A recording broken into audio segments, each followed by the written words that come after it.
I had this idea to call it the basics because it was going to be focused around basic like menswear. I was just like, I mean, how's anyone going to find this? Like, you search for the basics and there's going to be a million things. Wow. And then I can't remember who sparked it, but we're just hanging out there, like drinking and talking shit. And like, dude, let's do like, what if you call it soul? And then we've got like the photography side and the clothing side, and there can be this like physical space with retail and like a cafe and a barber shop and all this shit you talk about at 4 a.m. Wow. And then like, cool, let's call it salsa. Like, I'll do the clothing side, you guys do the like the photography side, and like this will be it. Mathew Kieser is the founder and creative director behind Soul, a South African streetwear brand that blends minimalist design with bold contemporary style. Known for creating timeless, high-quality pieces, Mathew has positioned Soul as a key player in the global streetwear scene, with a unique take on fashion inspired by South African culture. His approach to streetwear is driven by simplicity, attention to detail, and a deep passion for authenticity.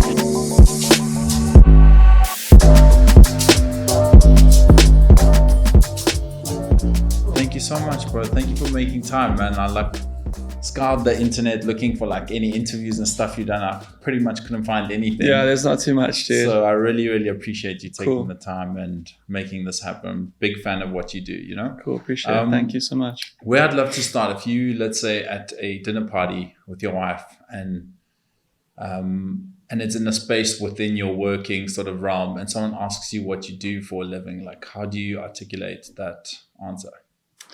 Well, easy with my wife there because we work together. Amazing. Yeah. But it's a couple different things at the moment. So yeah, I've got Soulsoul obviously is my baby, I guess, which I'm kind of like the owner and I guess creative director for and designer.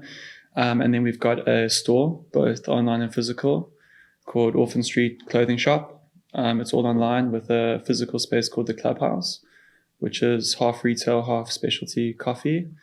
But then my main business that keeps the lights on is we manufacture clothing for Mr. Price, Pick and Pay. So that's kind of like our main gig that I guess we don't really talk about too much, but yeah, that's what keeps the lights on. Incredible.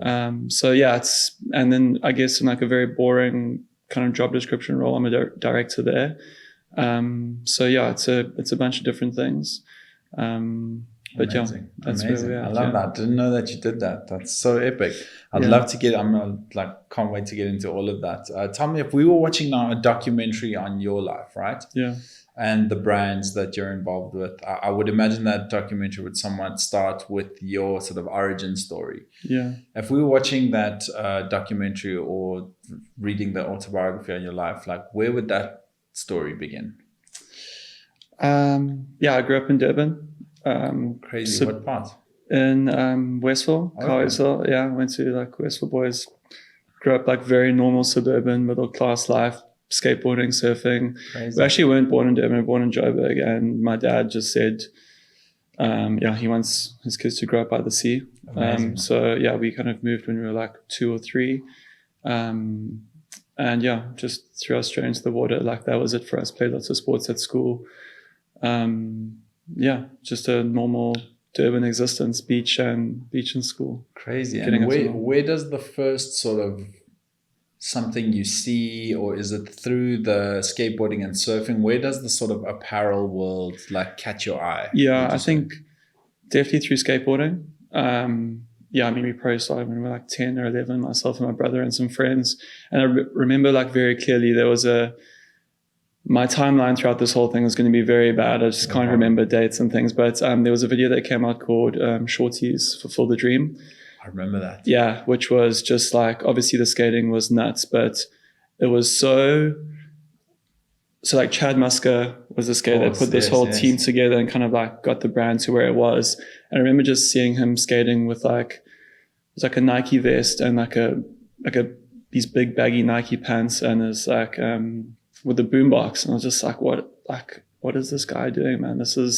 And the rest of the team around them, Peter Smolik and Tone and Goo and all these other guys, I just looked at it, and it also just wasn't like a normal skate video. It was very like, there were this kind of like arty intros and outros and like not your typical of the era, like punk or rap music playing. There was like Gypsy Kings and Yes. Cat Stevens. It was just like it was more than just a skate film. Yeah. And I started, I guess, viewing skate, which was my life at the moment, more than just skating, and like kind of the clothing that went with it and the music that went. It didn't have to just be like, you know, rap and punk. And I suppose that translated into the clothing side of things at the same time. How good were you as a skater? I mean, I think I was as good as any like 13-year-old that was willing to like see a set of stairs and throw themselves down until they break something. I completely relate. I used to skate as well. Yeah, but never like, never like pro anything like that. Yeah. There were a lot of like really good kids growing up. Like Durban at that time was amazing. Like you had like the older guys like Andrew Mork and George from Blurk, or like the old like Island Style, like sponsored skaters. And then there were like kids coming through the ranks there. But yeah, I mean, never like those guys' levels, but yeah, it was pretty funny. And like, I was never into sneakers, like the kind of Joburg and Cape Town guys. I don't think Durban was, or not the crew I was in, was big enough, but definitely in terms of the skate stuff, like I started bringing out shoes. So like the local guys had their pro models. Like I remember that Andrew Mork had the Mork 2. Yes. So yeah, it was actually quite funny. Like my dad was in construction, and Island Style were building this big skate park. And he was laying all the concrete foundations for it. So he got to meet the guys from Island Style, and they were just like, "Oh, your kids skate, that's cool. Come through to the factory." Oh, geez, so kids dream, man. It really was, dude. So we had this like, we could just go like kind of nuts in there, but like in true parent fashion, they still bought me and my brother like 4 sizes too big. Like I'm a UK 10, and I was like 13 years old with like size 14 shoes just so I could grow into them, which possibly like that'll be why my skating career halted, I think. Yeah. Struggling with those kick flips, man. Yeah, but sizes too big. But even since then, we're kind of like obsessed, because I guess like my mom was really cool. She like she was like a factory warehouse like queen, dude. Like she would nothing's going on full price. Like we always rating, and like that was. Yeah, Durban, then like there were companies that were importing Stussy and Airwalk and like Globe footwear. So it was quite a cool time, because there was a lot of like the clothing that was coming into specifically for like a skate and surf industry was kind of coming through Durban, and through all these like factory shops, which we just used to raid as kids, which was quite crazy. Cool. It's just funny because I've been listening to a lot of like your other shows with Jake and Hayden and Chris. And it's like, there's a lot of these parallels, but just being like not from Cape Town or Joburg is just seeing like a whole different world, which is just more like the surf and skate, which is quite funny. Epic. You pretty much complete the sort of trifecta between Joburg, Durban, and Cape Town. Yeah. So it's really so dope to have you on. That's interesting with your mom and dad. I think that's quite a dynamic, and to be involved in that, and just like I think we pull so many early inspirations from that. Now, tell me, in terms of your parents, how do you think their sort of professional careers have impacted your path? I think like my dad's always worked. He's like he's in, like I said, in construction and civil engineers, and he started his own business like I think when we were in our teens, which is obviously like we got to see, I guess, how hard that is, starting something from scratch and breaking away from like a solid salary and things like that to all the highs and lows that go with it, and the hard work, I suppose.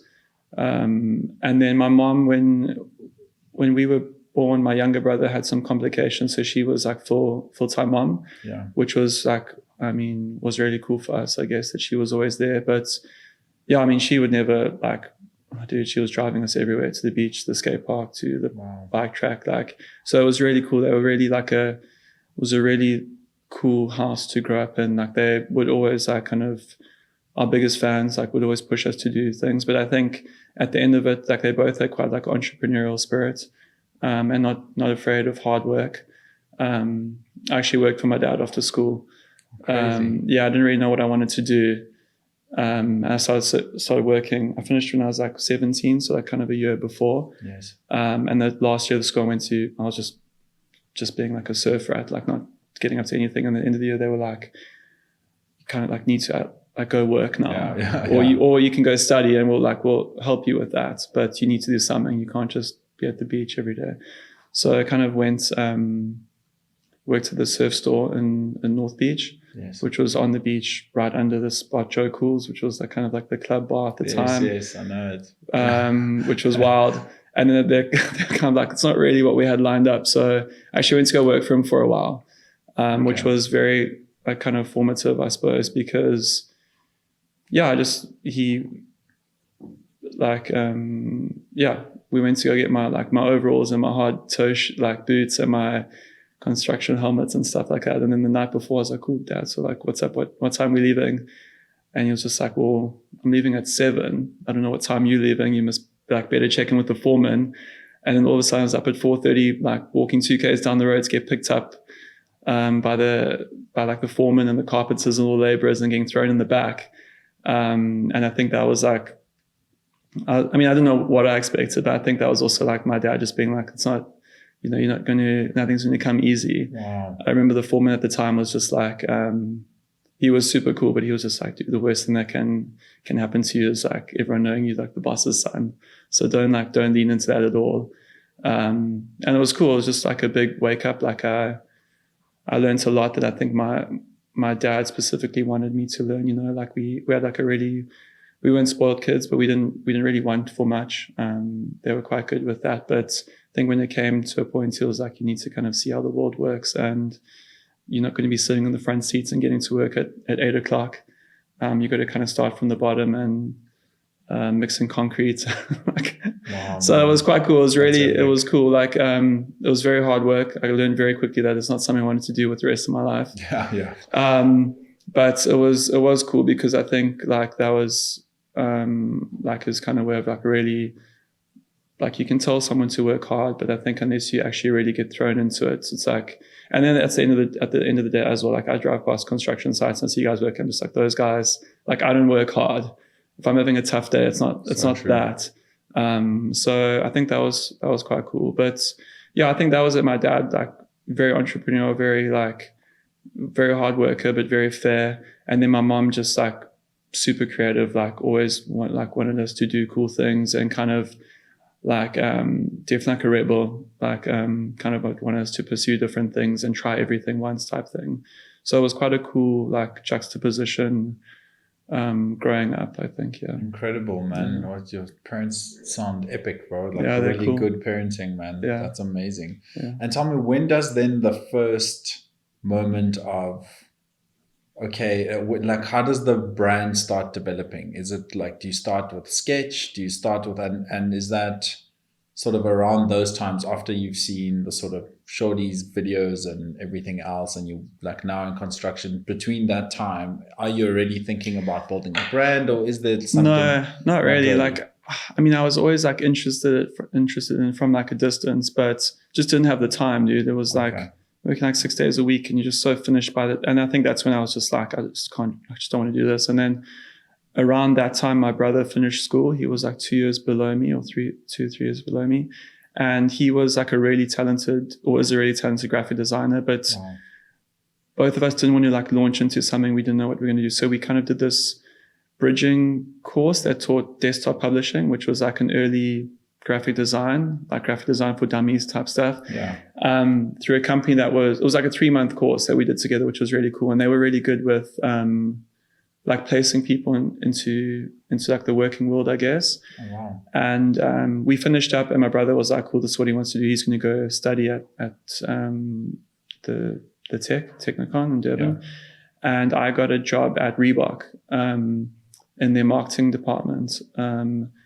Just as kind of I was kind of working on catalogs and deep etching shoes and super grunt work, working in the studio, but it was cool. It was a cool environment. I was obsessed with football and Thierry Henry, and they just signed Thierry Henry. So I was yeah, sign me up, dude. It's all I want to be involved in that world.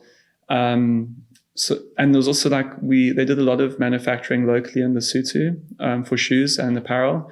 So I kind of I just wanted to do everything that was there. So I was finish my stuff in the marketing thing, and then I'd go to the design things, what I could get involved in, and started working on shoes and apparel.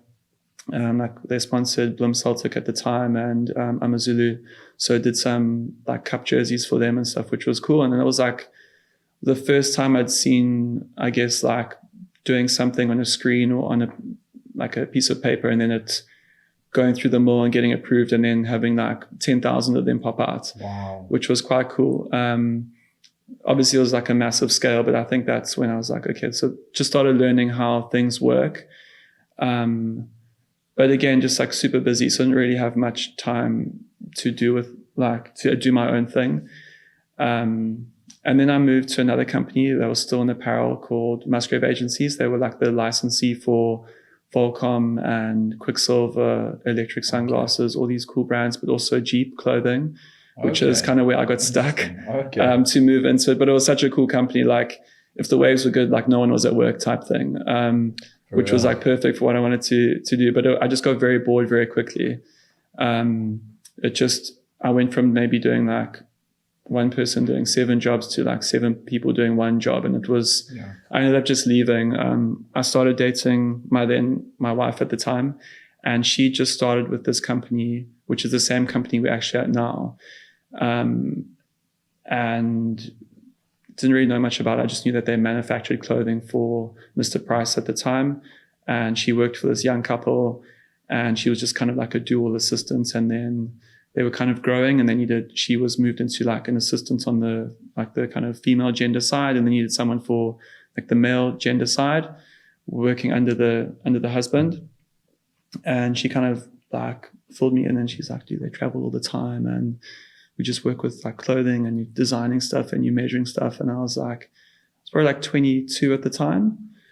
And I was just like, this sounds so exciting, dude. Like, this is what I want to do, I guess. And I actually moved for like a way less salary, but it just seemed very exciting. We had this cool little office in town. It was just like the 4 of us. And I was like, cool, this is where I want to be. And then I started like my first brand, which was like super cringe. Really? It was called I Am Monster. It was like very much in this like surf skate, like fashion victim was a buzzword at the time. It was just like tees and kind of flannel shirts, like big low cut collars. And I think that's where it first started, where I was like, I kind of know, I'd worked at Reebok and I'd worked at Jeep, and I knew how to put different designs and tech packs together. I knew how to talk to factories. And I figured I'd gathered enough information to kind of, this was all like second hand to me now. I could just do it. And I tried, and it worked okay. Like I was selling stuff out of my car to friends at like surfing and bodyboarding and skating contests, which was cool, at like live shows with bands. And then I don't know how it happened, but the guys from A-Store saw my stuff online, and I'd been a massive A-Store fan. Like if we ever came to Cape Town, that was the first place I was going. And I just remember being like this is something I'd love to have one day, like apparel and shoes and books and music. There was actually a guy, Brad Armitage, who was one of like the silent partners. He was from Durban. He started like VDE and Union. Okay. And was one of the guys from House of Machines. He reached out, and then I was just like, oh shit, this is happening. I've got like a store order. Big moment. Big moments. I remember sending stuff to them, and just I was buzzing, dude. I just wanted to get there to go and actually see the stuff, like hanging in a store. And then that was like the first collection. And then Wolves in Johannesburg at the time was Angie and Shane Durant's little spot. They got some stuff, and I was like, this is cool, dude. Like I'm in a cool store in Joburg, a cool store in Cape Town. There were no cool stores in Durban, so my car boot would have to suffice. And then dude, it was cool, and I was hyped up, and I came to do like a second or third collection, and I was like, I need to bigger this time. And I started I sent out like the designs and did the photo shoot and lookbook, and I sent it out to the stores, and they told me how much they wanted, and I thought I was like super pro and had like an Australian store order, and I was like, this is cool. I'll make for these guys this amount of stuff. I'll make for my own online store this amount of stuff. And then I don't know if it was like maybe a little bit greedy or just trying to like scale to some point. Like I moved my production from where I was currently doing it. And to be fair, I started screen printing our stuff at home and sewing on screen printed labels ourselves with my brother and my wife, my girlfriend at the time. That can't go on forever. Yeah. So we got like a smaller scale thing, and then you like a kind of a bigger scale thing. And I went to go meet this guy, and it was like in a real dodge part of Durban, dude. Like just off Point Road. Like walked in and like full cracked in the warehouse vibes. But I got up there was all these like ANC t-shirts everywhere. And the guy's like, no, they've got like a big contract to do their like, just like their gear for when they have like rallies and things like that. But met the guy, I think first time I'd seen a dude with like full face tattoos. And I was like, this is full on. But he's hyped up because he only gets to do like these ANC rally ones. He wants to do cool design. So it seemed cool. And then I remember the second time I had to go like I went there again to go approve the designs, like after he printed them. And I was actually like, the first time I went there, I just got a taxi there. And the second time I was like, I might need to come back with stuff. So I messaged my dad. I was like, if you're going to town at all, can you give me half an hour? I need to go there. And I really want to like be walking around with like a box full of samples.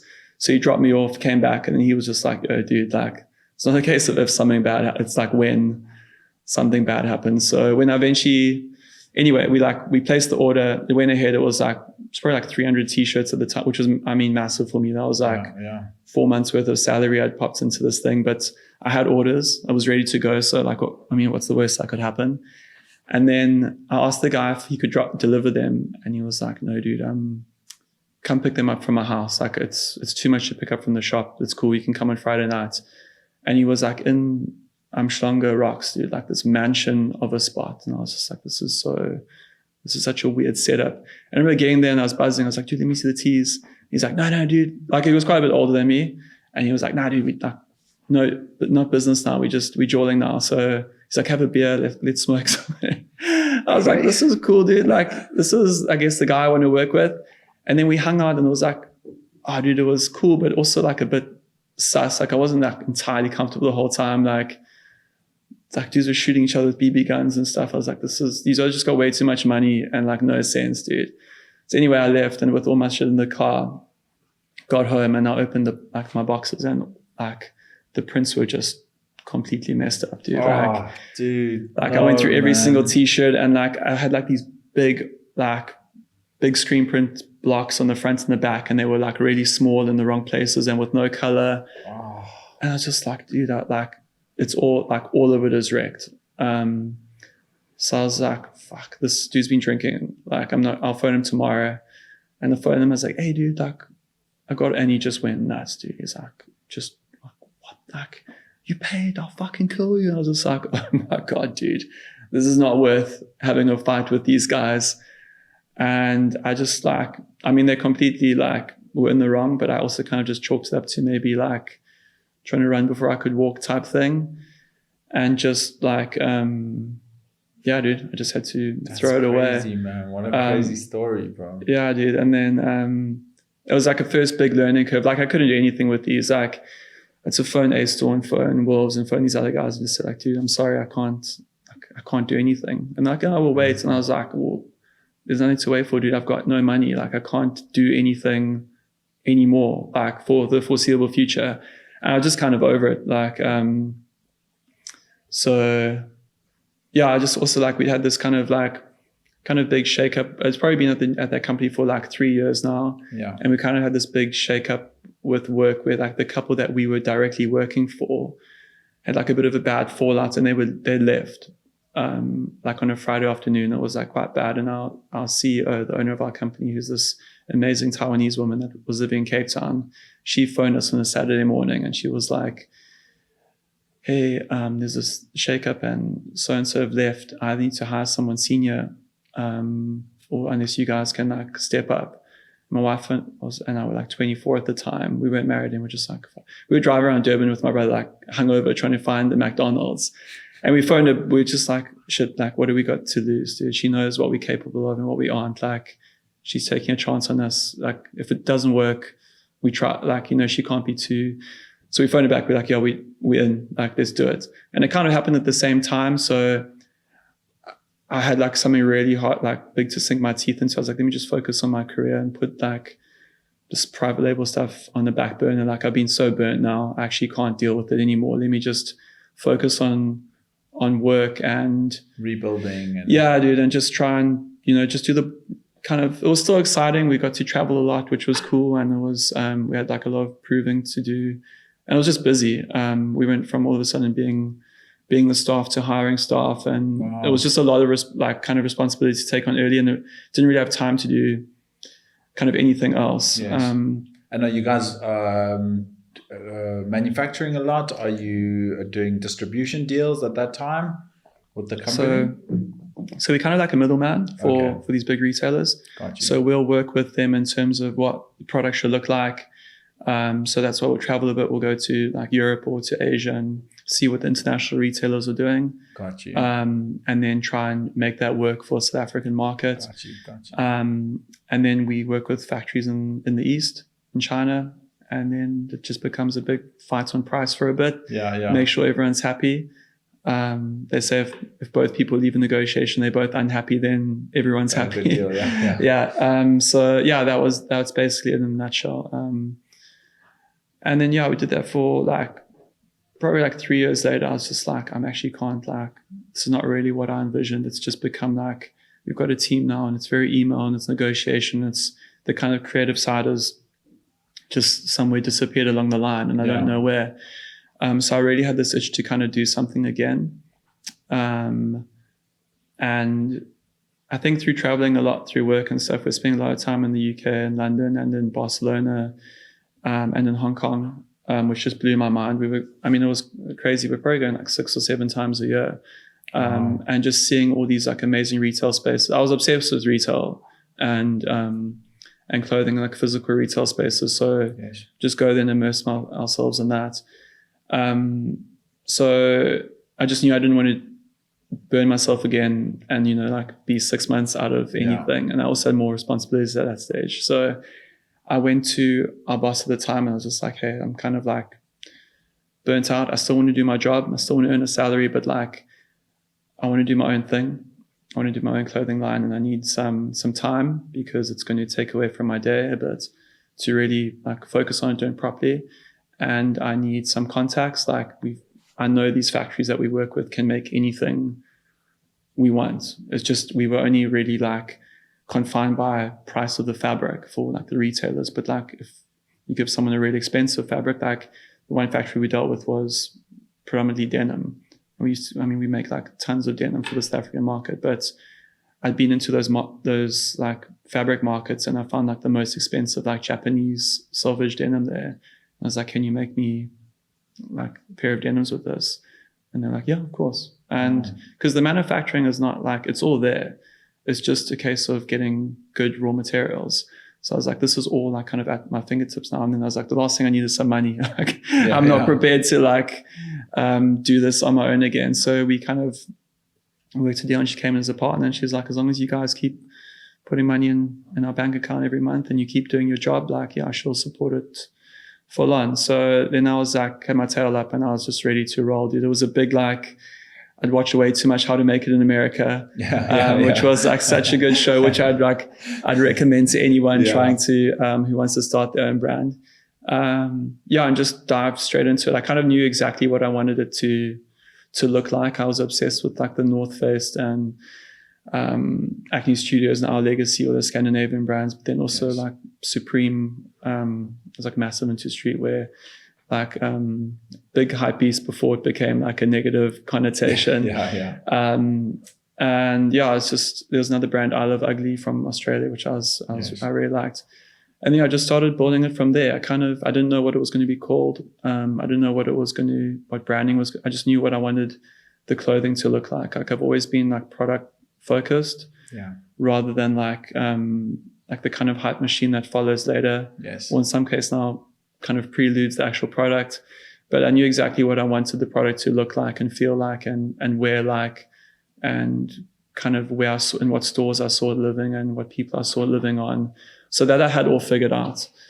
And we went very far ahead with the sampling process and stuff like that. What was the first item? Do you remember that you? Yeah, I do. The first item was a fishtail parka. Fishtail parka.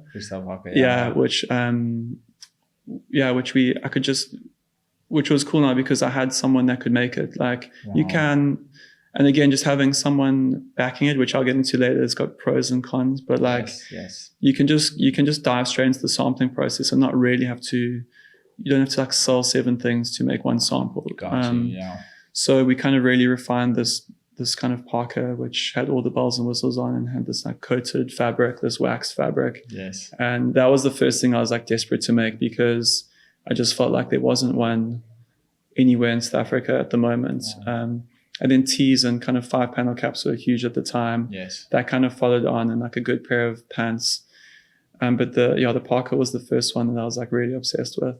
And just really fun to like get samples, to like draw it and then put it on the computer and then send it off to a factory and see some photos come back and then actually get the finished product. And cool, the sleeve needs to be a centimeter longer, or this needs to come a bit higher, or you need a different zip, or so that was really fun. Amazing. And how long after you started designing was the first few sort of items ready?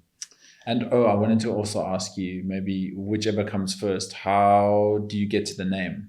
So the sampling process went quite quickly. Obviously, I was dealing with factories that were doing all of our big retailers' work. So I mean, to try and push them for a sample of something that doesn't really exist yet, when they've got an order for a store that's doing 5,000 units, it's always like, learn very quickly, I'm at the bottom of the barrel. Yes. So it would take a fair while to get done. But again, I was so busy at the time. I was just excited. Like I didn't put a kind of time on when this needed to be out into the world. I just wanted to get it right. Amazing. Which I guess, I mean, at that stage, before you start, time is a luxury. I think once you get going, it becomes not so much. Yeah. But my brother, my best friend, had moved to Seoul in South Korea to teach English. And they just got plugged into such a cool kind of creative community there. Like, it was a bunch of expats from all over the world who were teaching English, but I mean, they're teaching like 4 or 5 hours a day, and then there's just so much free time. And there was such a cool creative scene there. So, I mean, everyone was doing something in clothing or music or whatever. It was like, it was just a really cool scene. And we went there to go visit them. Actually worked out to be like a work trip to go doing like a trend design focus trip there. Wow. Which it was never on the cards. And then only when our boss found out that my brother moved there, she was like, oh no, you should go there. Like, the scene there is amazing. Incredible. So we went there, and I was like buzzing. I had all my samples then. I was like, look at this shit I'm making. And at the time, they had, this was also, again, my timeline is, I can't remember dates or years. That's why, yeah. But street photography and street fashion photography was massive. So like the Sartorialist and Jack and Jill, Tommy Tan, all those guys were massive. Yes. And they lived in such a cool area. It was called Sangsu. It was this kind of like art design capital of almost Asia in a way. Like, there was a massive design school there, and all the big Seoul Fashion Week was not far from where they lived. So, and Carl was like a really good photographer. So they kind of set up the street fashion photography blog, which really actually took off. Like, it was wild. Wow. I don't think like a kind of Western lens had really been focusing on Asia at that point. Obviously, it was massive within Seoul and within South Korea, but I think, I don't know if the Westerners had really focused on it so much at that point. So they were getting like quite a lot of traction, and they were shooting big events and like behind the scenes at these big shows. And and it was called Soul, which is not a Korean word, but it's kind of like a Korean phrase that translates to a calm breeze, which I really liked. And we were kind of just at their apartments and going through samples and just being like, that's like, what are we going to call? Like, actually, at the time, I had this idea to call it the basics, because it was going to be focused around basic like menswear. But I was just like, I mean, how's anyone going to find this? Like, you can search for the basics, and there's going to be a million things. So just like, it wouldn't have been the best. And then my brother done this really cool Soul logo, the same one that we've got now. Wow. And then I can't remember who sparked it, but we're just hanging out there, like drinking and talking shit. And like, dude, let's do like, what if you call it Soul? And then we've got like the photography side and the clothing side, and it can be this like physical space with retail and like a cafe and a barber shop and all the shit you talk about at 4 a.m. Wow. And then like, cool, let's call it Soul. Like, I'll do the clothing side, you guys do the like the photography side, and like this will be it. So like, cool, that's rad. And then I remember being back in Cape Town when we'd like shot our first lookbook and we're gonna like put it out. And then I think they had like 20,000 followers at the time on Instagram. And they're like, we're gonna like, when you put it up, we're gonna like repost it and like tell people to go there. I don't know, we were expecting like this like lottery machine to go off where just all these followers are flowing. Yeah. And they did it, and we're just like refreshing, and there were like 3 people. And it's like, dude, this is like not what I signed up for, man. But so yeah, that was hilarious, dude. But so yeah, we had it there. It was kind of out in the world, or out in like the online world, to kind of just put it out there and see what happened. We kind of like said coming soon, because we're still working on getting all of our bulk back. We'd kind of designed the whole range. We're just waiting for stuff to come back so we could start actually selling it and stuff like that. And then, yeah, I was like kind of waiting for this process to happen. And I saw this thing pop up, like I said, on Hypebeast. That was like open in the morning, like my computer. That was just like the default homepage, which was very different. Like, to be fair, 15 years ago, Hypebeast was a very different website. 100%. And this thing popped up. It was this website called Skillshare, that are actually really big now, but they had this how to build a fashion brand competition with Jeff Staple. And I was also obsessed with Jeff Staple at the time. Yeah. For anyone who doesn't know, he was like the OG like sneaker guy. I think he did the one Nike Dunk that was like the first time the New York Police Department had to shut down like a sneaker drop because the road just got crazy. So he was doing a lot of things back then. And he kind of launched this project with Skillshare about like, it was like this kind of online community course where you could submit your designs and your brand, like a big online community. You could talk with other people, but there was this end prize of like showing at Agenda, which was like the trade show at the time. They had them in like New York and LA and Vegas. And then eventually they moved it. They had a show in Paris every season. But that was like the end goal. But I was like, but you couldn't have an existing brand that you were currently selling. So I was like, shit, okay, this could be a really cool way to maybe intro this thing. And also it'd also be a good, like I always wanted it to be like I didn't want it to just be a South African brand. I wanted it to be kind of global and grow in the stores I'd seen overseas. So I thought this would also be quite a cool marker to see where I am in the world as like a new brand. So we entered, and it was cool. You could get to talk to other brands, and there were these kind of online classes. It was all free to sign up. It was also kind of like a big push for Skillshare to kind of put themselves into the world. And eventually like 5,000 brands were on there. And to be fair, some of them were like pretty bad, like kind of like a paint drawing or just a rough idea and a dream type thing. Yes. But there were a lot of like really good brands. And then it kind of came down to a process. There were like 100 left, and we were in the 100. And then there was like a 10 left, and we were in the 10, which was cool. And then the 10 got to go to New York and do like this week-long mentorship with Jeff and his team at Staple and his team at Reed Space, which was like a really good multi-brand store. That's amazing. And that was like, I think that was like, by the time we heard about it, there was like 6 months before that kicked off. We all had quite a bit of work to do because everyone needed to actually go there with samples, like it wasn't just a rough idea and a dream at this point. Like you actually had to have something to show, because like 6 months after that, you would be at Agenda, and you'd be ready to kind of like really be in the mix of things. So the luxury of time I had before was suddenly out the window, but I did have most things going. And by this stage, if you were in the 10, you could actually have a functioning brand that was in the world. So we kind of got to the top 10, which was like exciting. And I kind of had to figure out what this next 6 months was going to look like to like really kind of put our best foot forward and kind of wow these guys. That's insane. And a lot of these like very like serendipitous moments, like right place, right time things. Like I said, we're going to Hong Kong a lot. And 2 of our friends from Durban actually had moved there and opened up a tattoo studio, which was like about 400 meters from the hotel we would stay and get our work done. And we'd finish work at like 10, 11 at night, and we'd go past like the 7-Eleven, grab some beers, go to their studio and just hang out the whole night. And it was just a really, really cool studio. It was called Starcrossed. And they just also like plugged in, like Hong Kong's like an amazing city. And we used to spend a lot of time there. We got really plugged into a cool community. I remember going there the one night, And like, as always, they're just a bunch of like guys and girls hanging out, all looked really cool. By this stage, I was like completely obsessed with sneakers. So everyone had cool sneakers on. And again, just from spending a lot of time in Hong Kong, you can't not be obsessed to some degree. And I remember walking in and the guys were busy and I saw like this magazine on the table and it was a Hypebeast print magazine, which I'd never seen before. And I was like, what is this? Like, I'd never heard of it before. Yeah. I was like, how did I miss this? This is so weird. And I kind of picked up and I was like, where did you guys get this? And this guy popped his head around the corner, like this really cool kind of local Hong Kong guy with a British accent. So he was like, oh yeah, mate, that's our first draft. And he was like the creative director of Hypebeast at the time. What? That's crazy. Well, this was small. This was when the website was like, there were maybe like 10 guys working for it. Wow.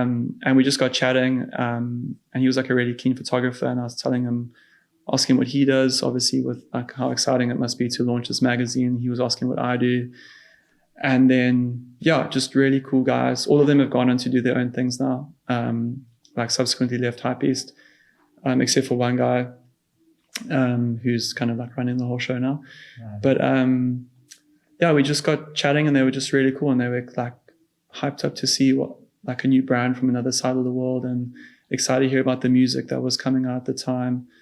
And they were just like, oh dude, I'm just started shooting stuff. I want to shoot like a lookbook for you guys. I was like, okay, cool. Like, I'm not going to say no to this at all. And this was also the time where it was very cool. Like guys just were like, yeah, dude, I'll shoot your whole lookbook for like a t-shirt and a cap. And because I want to put my work into the world, you know? So, but we already had a lookbook at the time and they were like, yeah, dude, it's like, we'll pop it up like tomorrow. And I was like, what do you mean? Cause at that stage, I mean, like getting your stuff on Hypebeast was really big. And I was like, oh, but I don't actually have anything for sale at the moment. So there'll be nowhere for people to go. So they were like, no, it's cool. Just let us know when it's up and running. So obviously we quickly made it up and running. So we like everything, we had all the product there. We're just kind of waiting for the Skillshare thing to take flight. So we put the online store up and we let them know. And then I was like, oh dude, I haven't spoken to these guys in 2 weeks. I wonder if it'll still happen. And then they popped it up. And then that was like the first big like poof, like just got a lot of hype, hype for lack of a better word, very quickly. Wow, man. And a lot of guys from all over the world. It's quite funny because we obviously had friends in Durban that were waiting for us to start selling stuff who quickly like jumped on it. And then we had guys from like all over the world that were like hitting up our online store. It was just funny because like no one from Joburg or Cape Town, except for like maybe one or two. It was just such a funny like demographic of people. But then it was out into the world, I guess.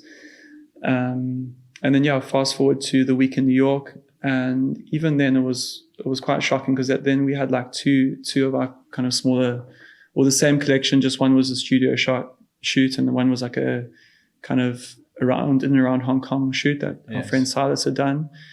And all I remember is getting there, and like all these other guys that were in the top 10 there was guys from South Korea that I still keep in contact with. They've got this amazing like leather brand that's turned into like a full like just luxury wear. Like it's really beautiful stuff. And then guys from New York, from Germany, from Australia. What are they called? The guys from South Korea are called Issa. So it's two twin brothers, and they split their time between Seoul and New York. And they're just kind of like, the one's based in Seoul, the one's based in New York. They've got a showroom in each, and then they kind of spend like 2 weeks together and then they swap. That's so dope. Yeah, it is dope, but they're also twins. So it's like they kind of don't spend a lot of time together, which I think which they'd like, but it is cool. It's like IISE. It's really cool stuff. But I was just shocked. I think I have seen that. Yeah, they make really cool stuff. Wow. Yeah. Incredible. They were in the top 10. Yeah. Wow. Yeah. To be fair, like none of the other guys, I haven't seen them have gone like progressed too much. Yes. And I haven't really kept in comms with them. But we had this really incredible week there where we like did workshops and kind of like walked through design process within Staple and within Reed Space, like how they operate their store and how they talk to other stores to get their stuff into there, how brands talk to them and what their perception is like.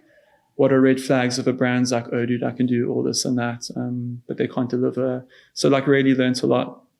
And then we obviously did a bunch of work and then kind of had to give our last day pitch as to why we should kind of win this thing. And I think there I like really realized how important that like Hypebeast connection was, because even from day one, guys like, how did you get that on there? Like, who did you pay? And they just started getting like paid posts. Like people had to pay, and we never had to do that. And I was just like, this is incredible, man.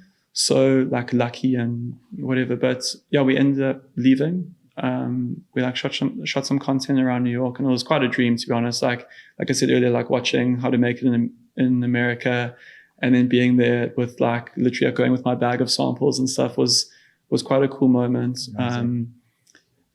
But yeah, we got back, and it was like a very cool experience, and then just got back to normal life and trying to get this thing going. And then we got an email to say that we'd actually won the competition.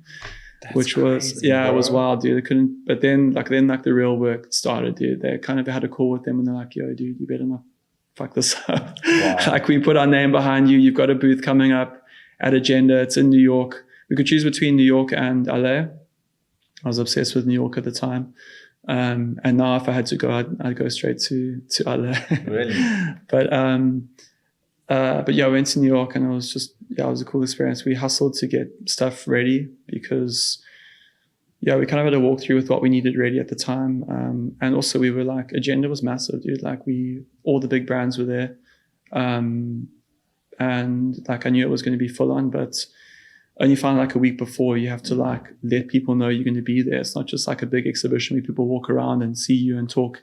You've actually got to like set up meetings and appointments and things like that. Cause crazy. Yeah. I didn't realize at the time what big business it was. Like, it wasn't just like vibes, you know, like guys are going there from all over the world to go and get orders for their stores with brands that they know are going to deliver on time, so they can make serious money selling this stuff.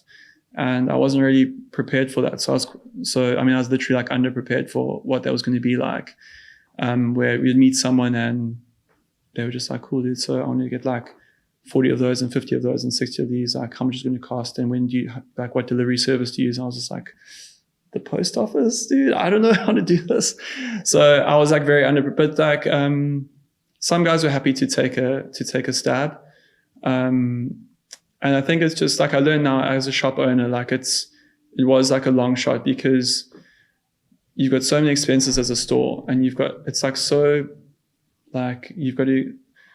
there's like such fine lines between having a good month and a bad month, and a good year and a bad year, and having to like make serious decisions based on what you sell or not. And, you know, like they're going there and they've wrapped up 90% of their orders already. Like, they know they're placing with, like, Huff was massive at the time. Those weed socks, dude, like, so we're selling like millions of those a week. It was insane. But all these, they were seeing all those big brands. So they'd probably only have like 5% of budget for a brand they never heard of. And we obviously fell into that 5% with a lot of other brands. So you really needed someone to like really take a chance, or to really want something different. And yeah, so we met a lot of cool stores, and a lot of them were just like, dude, this stuff's cool, but like we need it. Like, we can't have it now. Like, you need maybe 2 seasons later or something like that. We can visit it. But the one guys that came through were Urban Outfitters, which were really big at the time. And they were just like, yo, dude, Jeff said we need to get orders in the store. So like, what have you got for us? And they were like our first big order. And they were like it was strictly online for the US. And then they had one store in Philadelphia that they were going to put in the window there. But that was quite big. That was like, they maybe ordered like 1,200 t-shirts. Jeez. Over like 6 designs. And it was just, dude, I just got back and just started printing and packing. I had to pack like 1,200 tees by myself. Crazy. And then realized that they want them all in like individual plastic bags, and all these individual bags have to have holes through it so some kid doesn't like suffocate themselves. It was like, the American market is very nuts, dude, which was cool. And I was also a massive fan of Urban Outfitters at the time, so that was really cool. Amazing, bro. But yeah, we met like lots of Japanese buyers there who were really keen. But I also didn't realize like a lot of these brands have got agents around the world. So they said what they wanted, and I went home and I emailed them to be like, hey, it was cool to meet you guys, and just to follow up, this is what we talked about, and just wouldn't hear back from people. But I realized later that like when the other brands would go back, their agents in those parts of the world would actually go have like physical follow-up meetings and be like, hey, this is what we chatted about.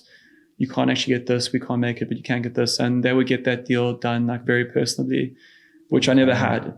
So I was just like, okay, shit, dude, maybe people don't want our stuff type thing, which I found later wasn't really the case, but it's just a lot of work. Like you always selling, and I'm not a very good salesman at all.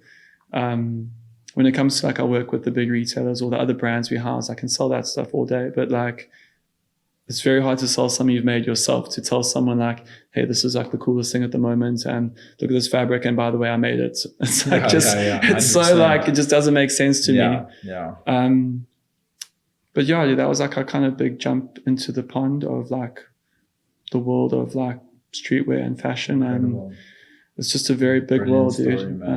Brilliant story. And bro, today are you still selling in these markets, and are you still? Yeah, we've had like, it's been, I mean, that was maybe like 9 years ago now. So it's been a lot of like, it's full on here. Like I was kind of like, we're always at this point where it's like, when do we need a team, or when does this thing need to grow? And I was so like, wanted to keep it close to my chest. And I was so nervous to jump out and like actually like get a full-time set, like a salesperson, or sign with an agency somewhere overseas that was going to take this big cut, or get someone to handle production.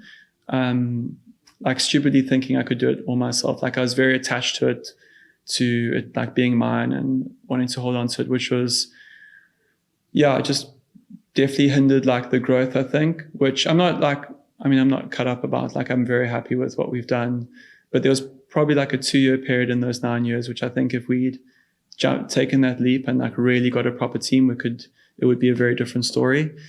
But I mean, we still are in a lot of those markets, but again, it's like trying to like you focus just with it just being me. We've had like 3 really good guys that come through the ranks, have gone on to do really cool things, but it's always been myself and one other person. So it's just not a big enough team to like realistically do anything crazy. So we're either focusing like very much on the international market and then like kind of leaving behind the South African market, or complete like vice versa.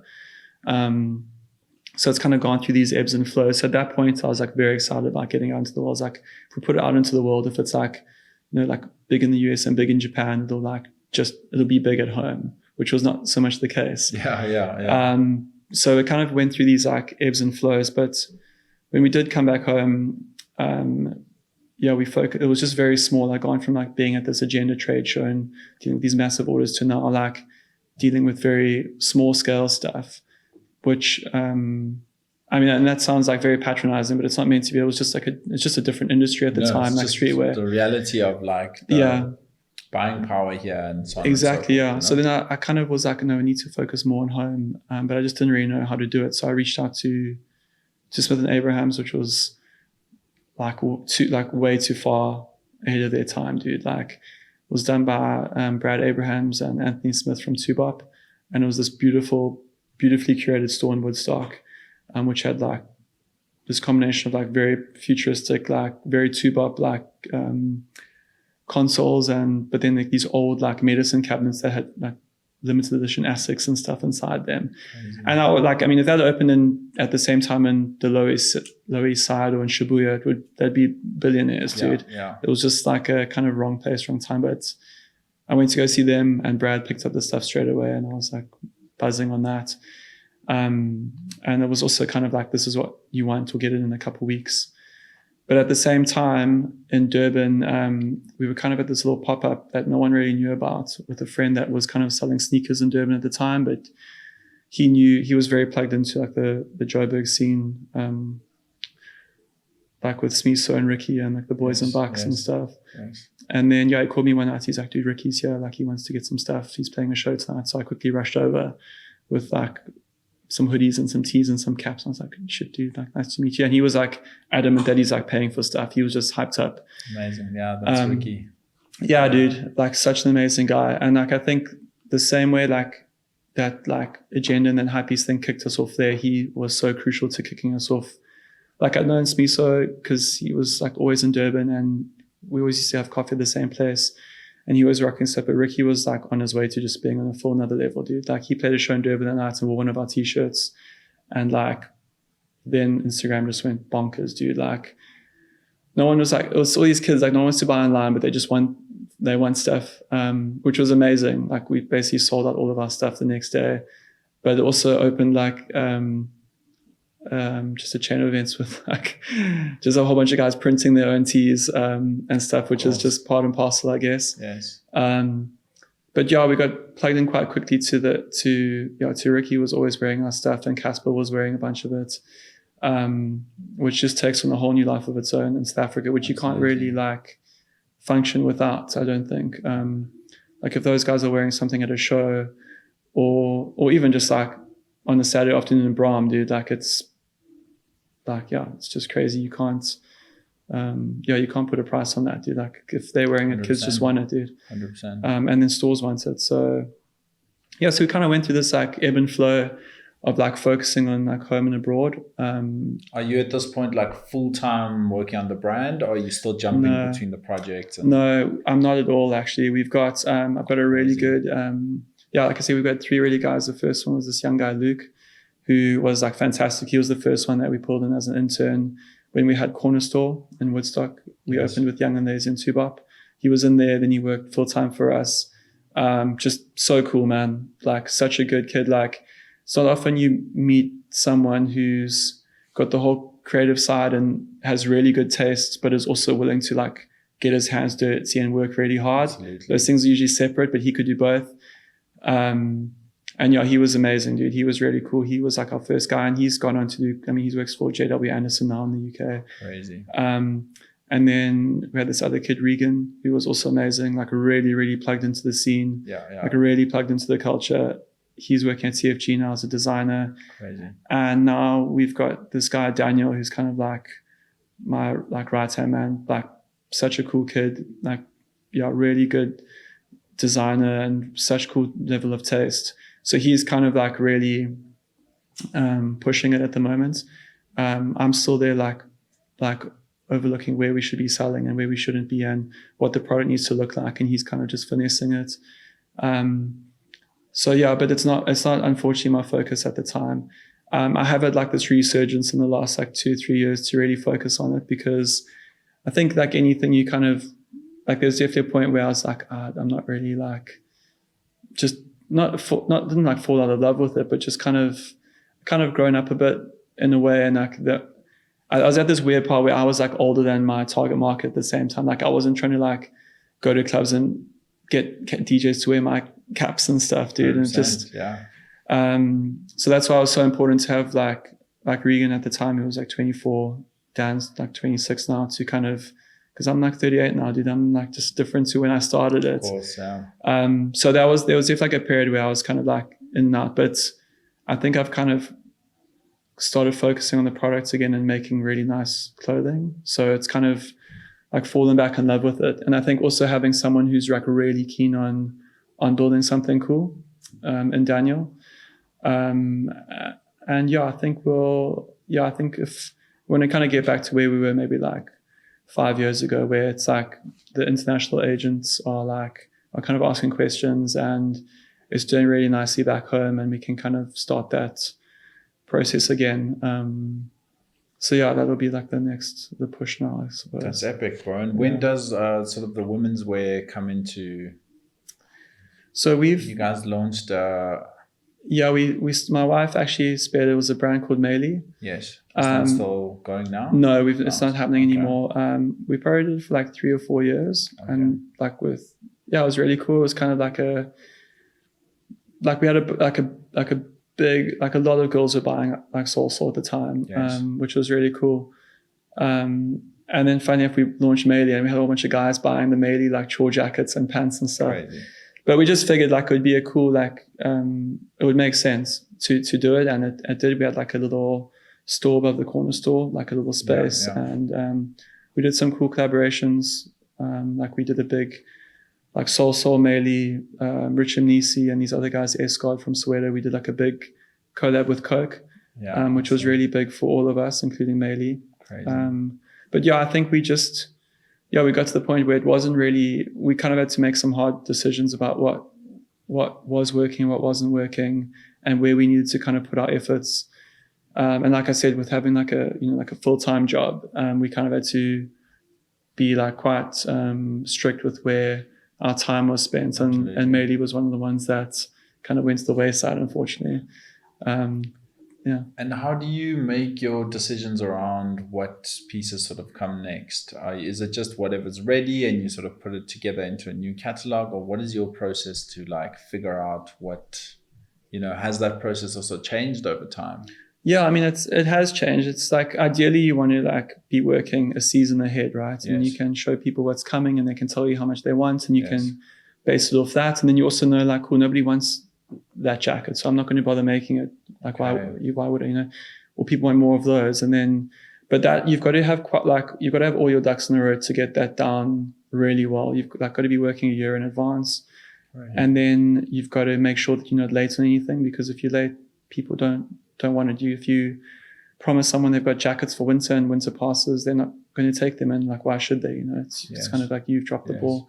So you've really got to have all your things aligned to get that. So at the moment it's a bit more like shooting from the hip, where we know what we want to make and we try as best as we can to get it made on time.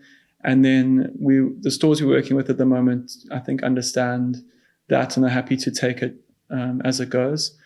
But it is difficult because I mean, like even now we've done some really nice big fleece jackets, which are maybe 2 months later than they should have been made, which is just what happens when you making stuff in small runs and you kind of at the bottom of the barrel. We're making like 100% of our stuff in SA at the moment. Incredible. With really good manufacturers, but we're not obviously the only ones that use them if they're good. So you've got to get your orders in quickly, and if you don't, you're at the end of the line, and that's unfortunately where we've been with some stuff. But I mean, we try and work ahead, but it is also difficult. We try and make what we can make in the time that we've got.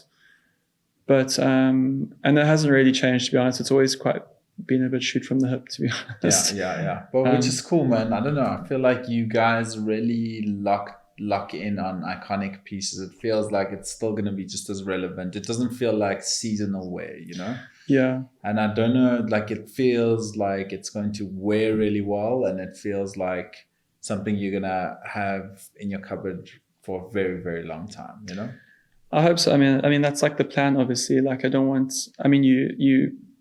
you make something new every season, someone buys it, that's obviously very good for business. But if it falls apart after a season, that's not great either. Cool. So that is definitely is the plan. And it has been cool to see, like I still see guys walking around, and like we did the mustard parka off like our second season and we never made them again. And I still see people walking around in them. Amazing. So was that consciously always part of the plan to make it like that quality, sort of make it last as long as possible? Yeah, definitely. Like I said, like I was very product focused, and I think this comes from like being in Durban in South Africa, and like that you're gonna have to work a little extra hard to break into the Cape Town Joburg market. And then I think in the same way, being in South Africa, wanting to break into like an international market, like I think there's like such a chip on your shoulder to like not have anyone say like, dude, like it's from South Africa, it's the quality you'd expect. So I was really focused on trying to make like the best possible product. Amazing. and not have stuff fall apart. So I mean, it's like production, like you're always going to have some bad things or things that get made badly, but for the most part I'm pretty happy to say like I think we haven't put anything out that's been like a disaster or it's really been bad quality. And then like I mean some of the guys we've done, like we did the collaboration with Woolworths, and we had to make all of our, like we made that product, like that wasn't something that they made with their supply base. So amazing. And if you're doing something like that, then it has to be up to like a certain quality standard, and even some of the international stores we worked with, some of the guys in the UK and Hong Kong, and like they've got very expensive high quality brands in their stores that you want to live next to. So they're like, there's no fooling those guys, they're like the best buyers in the world, and they can like spot something bad from a mile away and they don't want it. Wow. So I always wanted to kind of play on that level, and you can't do that with skimping on quality, unfortunately. 100%. Yeah. When does the store come into? So we like I say, we were in Smith & Abraham's, which was like amazing for us, but unfortunately not long after being there, they closed. for a myriad of reasons. I'd also just moved to Cape Town at the time, so it was like almost like a bad omen in a way. But yeah, so the guys from Tubop had the store, and Anthony, the lease was still in his name for the building in Sulawi Road, and he approached myself and Denise from Young and Lazy and was like, we all need somewhere to sell. Should we start our own thing? And we were like, yeah, let's do it. So we opened the corner store with the three of us. And which was always like a dream of mine to have our own space. And obviously Anthony had done it with Abraham, so he'd seen all like the kind of like what it's like to start the day off with a massive rental and with people's salaries. So he was maybe a bit like, I know what we're getting ourselves into. But definitely Denise was also excited. And yeah, we inherited Luke and Callow, who worked at Smith Abrams, and were just like amazing, dude. Like they were really, really cool in terms of like front of house and just like really helping like cultivate a community around the space. And I think it was just a really cool time in Cape Town. Like I don't think any of us really knew what we were getting ourselves into really. And then we kind of whitewashed the whole place, and we'd all put in like little snippets of what was coming, and there was really a lot of excitement for it. And yeah, the evening we opened was just like chaos. We were probably like 500 kids waiting for an hour outside for us to open the doors. And it was just mental, man. We opened the doors and it was just got like mobbed. Like, I don't know. I think we kind of gave up on trying to sell because they're just kids walking around with hoodies and shoes and T-shirts, and it was just mental. And we kind of it was really quite overwhelming, but cool. And we were all just like buzzing from it. Then we were just like, is this going to be like a once-off thing? And then it wasn't, dude. We had maybe like every month, every 2 months, we had these big events, and they were just as fun as the next. And then they start turning more from like these big sales events to just events, and there's DJs and there's drinks, and it's more like vibes and actual sales. But it's also cool because that's how you build a community, and that's 100%. What it's about. And those guys were there because they loved the space and they loved the brands, and they maybe weren't shopping on a Friday night, but they were coming back in the week. And I think it was cool. We all had like studios upstairs, and we manufactured a lot of the stuff upstairs. And yeah, it was just like a really cool time. Epic. Yeah, like a lot of things, it had its time, and it kind of served its purpose, and it didn't last forever. But yeah, we closed maybe after about 3 or 4 years.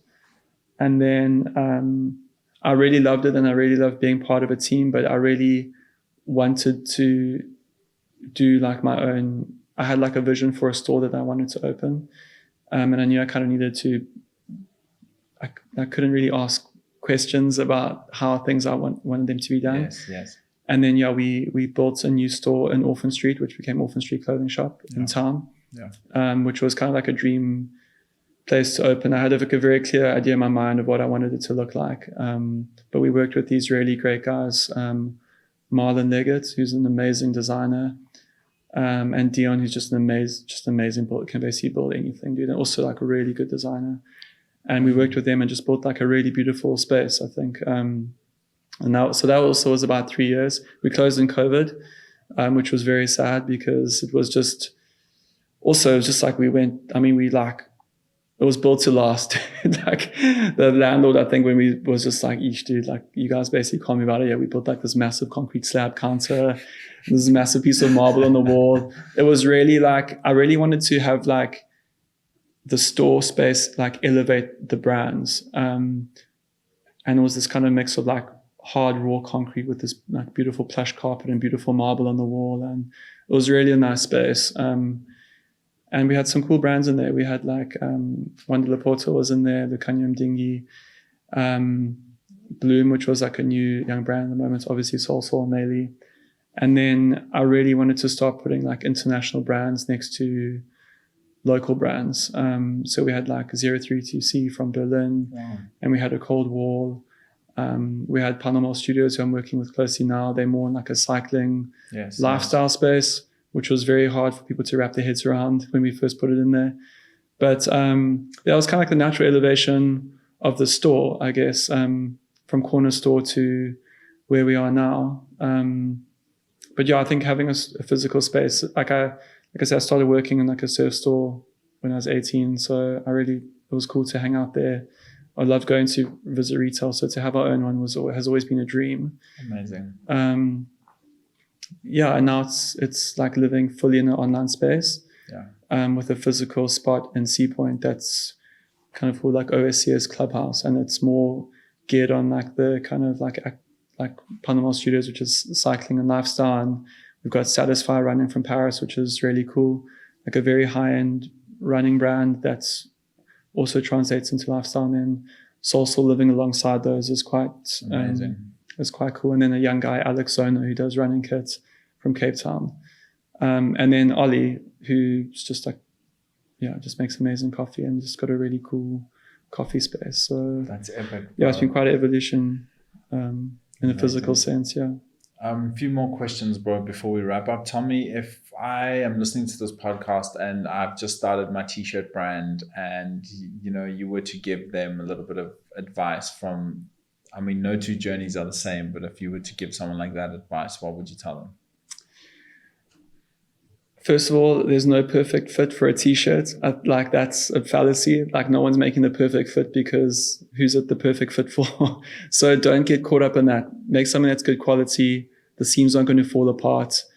And then, I think if you're at that point, there's probably something that you've got in your head of what you really want to achieve. And maybe it's because you can't get it anywhere else, or because you feel like you can, but you can make it better. I think that's a really good starting point, because there are a lot of brands in the world, and I think it's hard to do something that's inherently different.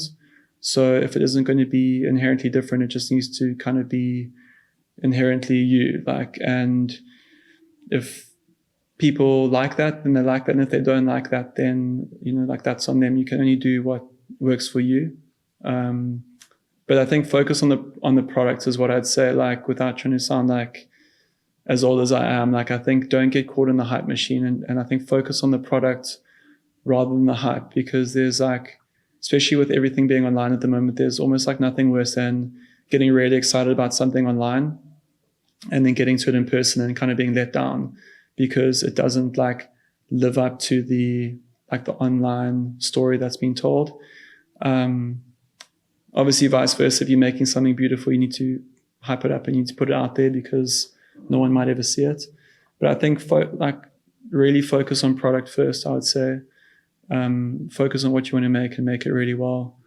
Obviously to the best of your abilities. I think we are very lucky in South Africa and in Cape Town specifically. There's really good manufacturers out there and very good CMTs. So there shouldn't be too much of an excuse to make something very well. And also don't be scared of hard work, because there's going to be lots of shit that happens in the interim. Are there some CMTs you can suggest to people, if they're starting off, where would be a good place to start looking, or is there? Yeah, there's one guy that always pushes, Yassine. He's got his own brand, Yarns International. Yes. We can put his detail. I've actually, he probably owes me because I push a lot of people this way. But he's really cool. His own brand is really good, and he's kind of he's really pedantic about quality and making good products. And he's just a lovely guy as well.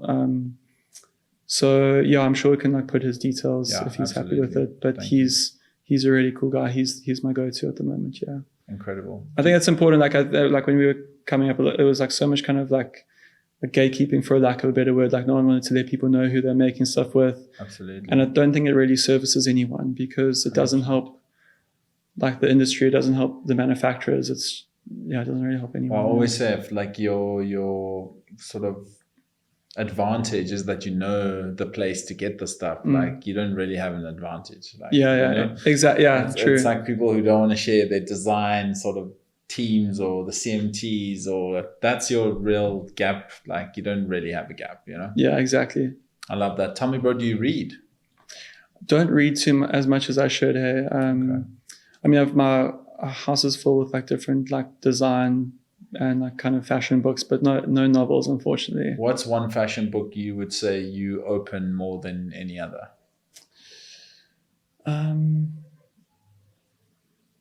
It's actually it's not really a fashion book. It's more like a design book. It's called The Selby. There was a website called The Selby ages ago that kind of used to go into people's homes and just kind of photograph like young individuals or couples or families in their spaces. But they were generally quite like interesting people from like a myriad of different backgrounds and industries, but definitely in like the creative field. Very cool. And that's kind of the one I go to kind of all the time, I think, because I love our house and where we live, and that's where I spend most of my time. So to kind of like delve into there, especially now if it's like 15 years old, to see that what like kind of what tastes have got old and what has come back and gone cool. again. So this will be, I think, there's probably a bunch I'm missing, but I think that's the one I keep going back to. What a great answer. And what would you say is like your dream collab with Soul Soul? Oof. I don't know. I think I've always, like, we've done some pretty cool collabs in the past, and I think it's always tried to do something with someone that we couldn't do ourselves. Like I said, Woolworths earlier, that was cool because we didn't have the scale to go into all these big stores. Yes. And we did it with like Young and Lazy was in there, and Tebu and Gugu was in there, and it was really cool to be a part of that.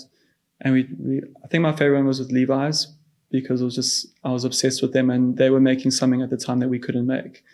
Oh. So I think it would be somewhere, probably in like a real, I think with my current, where I'm at the moment, be something in like activewear and tech, maybe like an Arc'teryx or Very cool. like a Stone Island or something like that would be really cool. 25-year-old me would say Supreme without a thought. But probably something that like, I think in the clothing space would be somewhere like outdoorsy or something like that. But otherwise it would be like a cool car or like a watch or something like that, dude. I love that. Very cool. Yeah. And tell me, in the perfect scenario, where would you see the brand in say 5 to 10 years? Would it be having a standalone store? Would it be like where, or would it be stores around the world, or how would you see it? And like, I think like a standalone store in Cape Town would be amazing. That would be so epic. I'd love to do that. And I don't think it's too far away at the moment. It just needs to be like a right time, right place, and not get ourselves into trouble again. Yes, yes. But I think, there's always been stores on the list that have been like kind of dream accounts, like a Dover Street Market, or a Selfridges. Beams Japan would be number one on the list, probably. Wow. Union Los Angeles. Like that kind of ilk of like kind of grown up streetwear now, which is, I guess, where I am because I'm just old.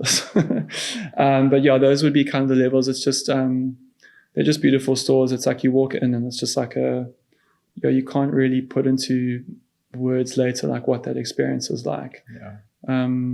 So that would be. I love that. Yeah. Who would you say is your earliest supporter? My wife, 100%. Like, I'm like quite relaxed with a lot of things, and she like really helps me get my shit together. And I think we're quite good in terms of like, she's just like, I'll be like, oh, I really want to like do that or do this. She's like, well, just like get off your ass and go do it. Like no one's going to do it for you. And also to the fact that like my brother's always been amazing. He's always been like a very like critical thinker, and he'll tell me straight like, "Oh, dude, that's so shit. Like you can't do that. That's like the worst thing I've ever seen," which I need. Amazing. But I think my wife has always just been like, you can do it. Like, obviously from a young age, our parents have been very supportive. But I think my wife at the moment is just like, just go do it. Like, what else are you doing? Stop being lazy. Amazing, bro. One last question before we wrap up, bro. Anything else from your side you'd like to mention? No, dude, I think that's it. Just thanks for having me. It's been really cool to chat, and absolute pleasure. I've watched almost all the other ones, so it's really esteemed company to be there. Absolutely. Yeah, thank you, dude. I'd love to know, bro, just from your perspective, what do you think is the meaning of life? What's the meaning of the whole design? You know? Oof. I think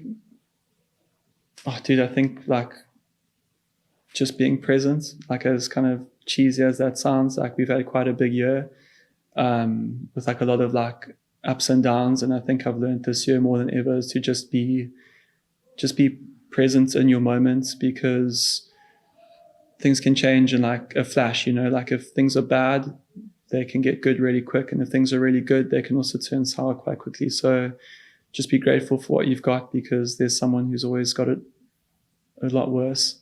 So yeah, just be happy and grateful for the people and the things in your life, and just be present, because it's like nothing lasts forever, I suppose. It's a powerful answer, man. I love that. And I just wanted to also ask you, I forgot to ask you a bit earlier, but do you have investment in the business at the moment? Is that something you would take on, or what does that look like? Yeah, so when I said earlier, like our CEO, who's still our CEO, Tony, I asked her, I said, like, I don't want to do this by myself. And she invests in the business. So, well, I technically work for her in my main business. We're partners in the other one.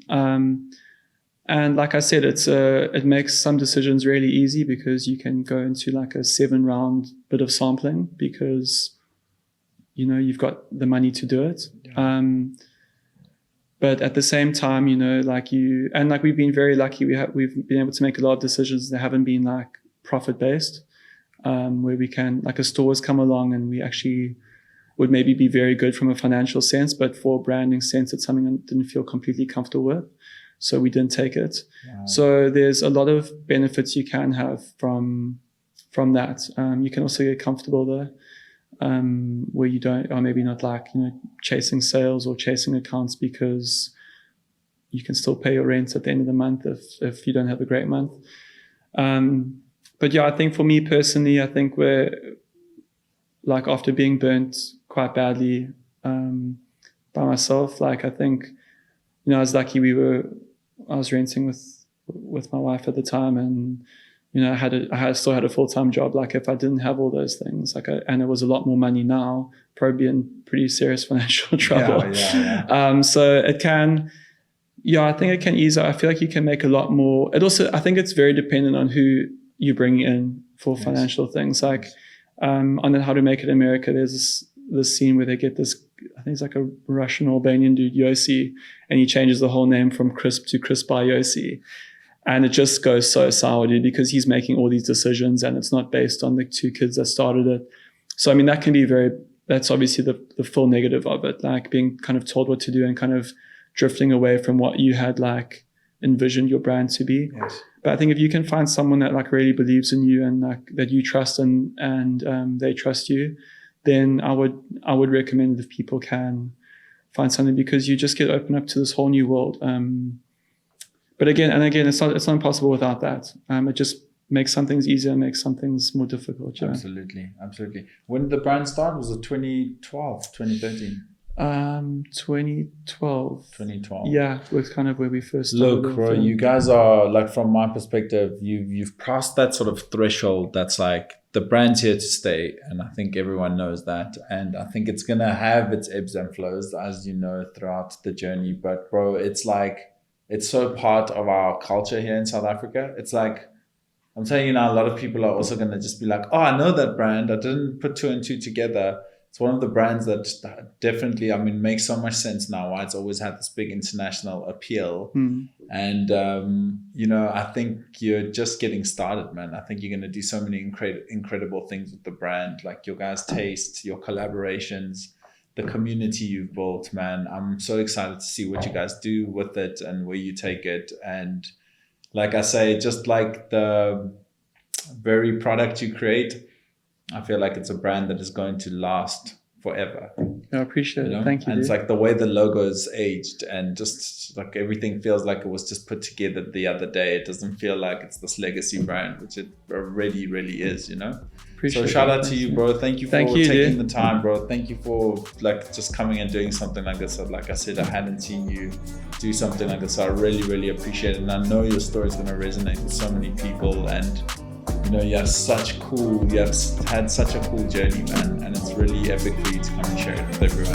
Thank you, dude. I appreciate your time. I appreciate it, bro. That was so freaking dope, man. Thanks, George. Appreciate it, dude. Bro.